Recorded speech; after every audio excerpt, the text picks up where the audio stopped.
पोंछ लो ईशा। कबीर की आवाज अब नर्म थी। ईशा ने कांपते हाथों से पर्ची देखी। वो सिटी हॉस्पिटल की रसीद थी। मिस्टर रॉय के हार्ट ऑपरेशन का पूरा बिल भुगतान कर दिया गया है। कबीर सिंघानिया।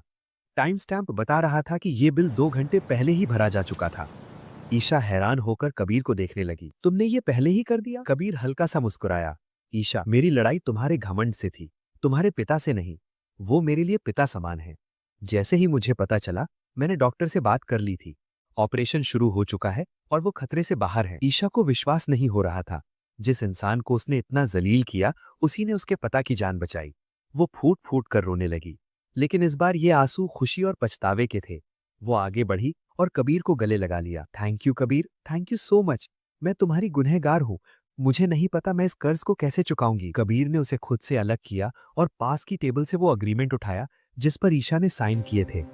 कबीर ने ईशा की आंखों में देखते हुए उस अग्रीमेंट के 2 टुकड़े कर दिए। कबीर, ये तुम क्या कर रहे हो? तुम्हें आजाद कर रहा हूँ। कबीर ने कागज के टुकड़ों को डस्टबिन में डालते हुए कहा। ईशा, मैं तुम्हें कभी नौकर नहीं बनाना चाहता था। मैं बस तुम्हें ये एहसास दिलाना चाहता था कि जब वक्त बदलता है तो इंसान की हैसियत भी बदल जाती है। असली अमीर वो नहीं जिसके पास पैसा है, बल्कि वो है जो दूसरों का दर्द समझे। आज जब तुमने अपनी परवाह किए बिना अपने पिता के लिए भीख मांगी, तो मुझे यकीन हो गया कि पुरानी ईशा अब मर चुकी है। तो अब क्या होगा? ईशा ने धीरे से पूछा। रॉय मैंशन तुम्हारा है, तुम वहां वापस जा सकती हो, कबीर ने कहा। लेकिन रॉय इंडस्ट्रीज अब एम्पायर ग्रुप का हिस्सा रहेगी। हाँ, अगर तुम चाहो तो वहां एक साधारण कर्मचारी की तरह नौकरी कर सकती हो। अपनी मेहनत से अपनी जगह वापस पा सकती हो। कोई खैरात नहीं मिलेगी। क्या तुम तैयार हो? ईशा ने अपने आंसू पोंछे और पहली बार आत्मविश्वास के साथ मुस्कुराई।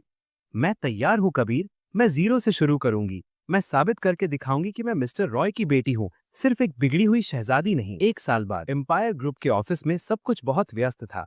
ईशा एक छोटी सी डेस्क पर फाइलों में दबी हुई थी। पिछले 1 साल में उसने कोई छुट्टी नहीं ली थी।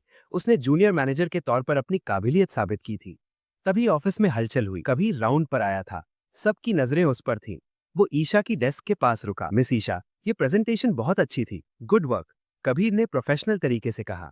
थैंक यू सर, ईशा ने भी मुस्कुराकर जवाब दिया। कबीर जाने लगा, फिर रुका और धीमे से बोला, शाम को फ्री हो? डैड ने तुम्हें डिनर पर बुलाया है। और हाँ, इस बार कॉफी मैं बनाऊंगा। मशीन ठीक करवा ली है मैंने। ईशा खिलखिलाकर हंस पड़ी।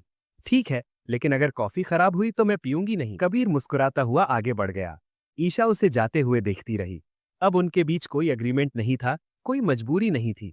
था तो बस एक गहरा सम्मान और एक नई शुरुआत, जो शायद आगे चलकर प्यार में बदल सकती थी। ईशा ने मन ही मन सोचा, शुक्रिया कबीर, मेरे घमंड को तोड़ने के लिए और मुझे मेरी असली पहचान देने के लिए। वीडियो पसंद आया हो तो लाइक और एक प्यारा सा कमेंट जरूर करें।